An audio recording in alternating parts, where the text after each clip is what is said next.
Trump owns the Republican Party, and so as a consequence, he can put his thumb on the scale on major foreign policy issues. That's a pretty big deal. But also just generally the illegitimacy in perception of U.S. institutions, the executive, the judiciary, the Congress, but also the public school system, the church. I mean, the media.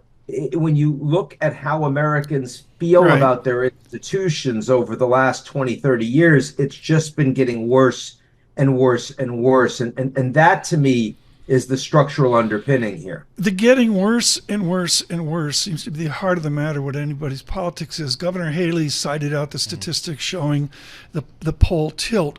Ian Bremmer, forget about Spiro Agnew, who is the American silent majority? I think they're people that feel like their leaders have left them. They're people that no longer believe in the American dream.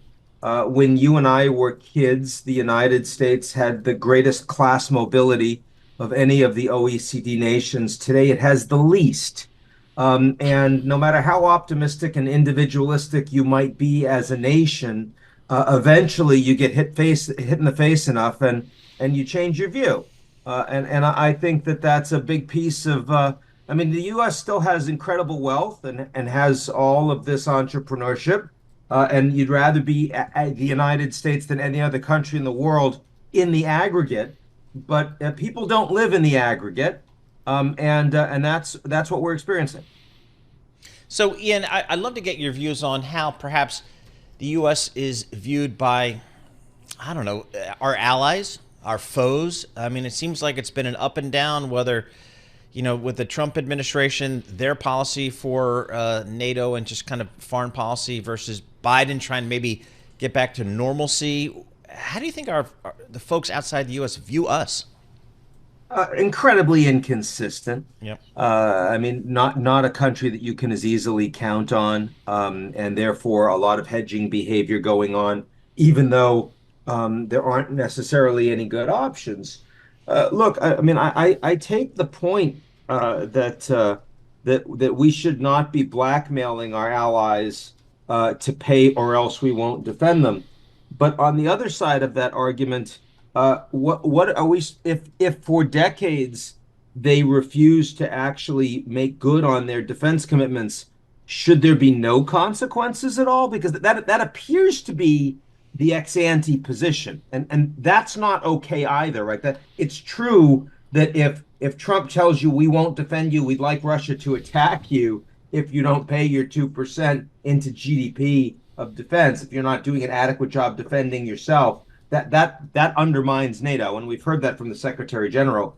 But it's also true that if Canada and Germany and France and Italy and Spain, I mean the biggest economies, all consistently refuse to invest in their own defense, that also emboldens Putin, right? That emboldens Putin too. So how is it that none of our leaders seem to get it right? We just bounce back and forth between these populist extremes, and don't think long term about what makes for a strong alliance. So what do you believe is the realistic future of NATO? I mean, because boy, that is front and center now with what's going on in Ukraine.